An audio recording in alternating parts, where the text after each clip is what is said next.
आज बनैली सारू आलू बैगन खटा भाजी हांडी थुआ थुआ थुआ सारी गाधे पाधे रोषे कर पलि आस प्रथम ये सब परिया काटि नहीं ढेर टे तेल देकी आलू पनाड़ी सारू लुण हलदी पकई हल्का भाजी नहीं पानी देकी सिझापी छाड़ी सब अधा सिझी आसला बैगन मीडियम साइज टमाटो काटि परिवा भल भाव सिझी आसला पकई आंबुड़ कढ़ाई तेल देकी सुखिला लंका पंचफुटण और छेचा रसुण पकईकी सिझे रखिदेवा टमाटो पकई कषि देती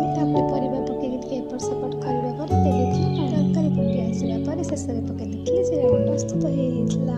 गाँ स्टाइल सारू खटा पानी शाग भाजी देती से सारा पर समस्त खाया